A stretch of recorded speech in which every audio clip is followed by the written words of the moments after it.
tādiem senākajiem veidiem, kā ir tiks izmantot dzinters, ir dzintera kvēpināšana.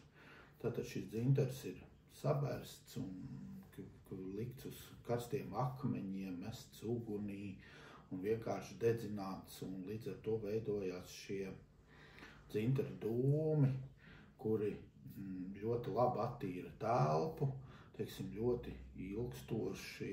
Viszināmākais tas ir izmantots baznīcas attīrīšanai un kvēpināšanai daudz gadu simtus, un vēl joprojām es pareizticīgos baznīcās kvēpinu šo dzintaru.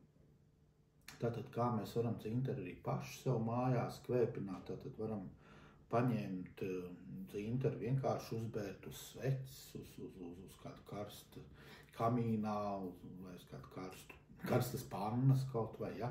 Bet ir arī iespējams tāda dzintaru tabletītes pieejamas kvēpināmās, kuras var uzlikt uz oglītu un izkvēpināt visu telpu.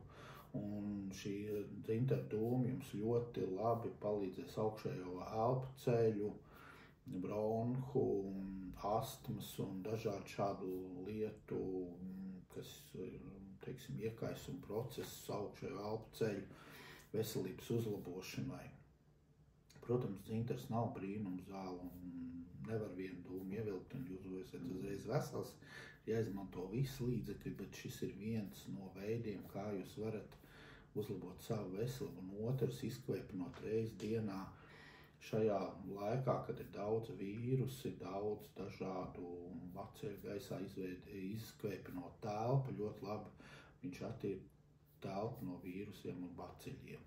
Tas ir tādi novērojumi, kas ir veikti un kas izmantots, jo dzintars ir arī izmantots senatnē, gan medicīnā ļoti plaši, gan dažādās savādākās jomās.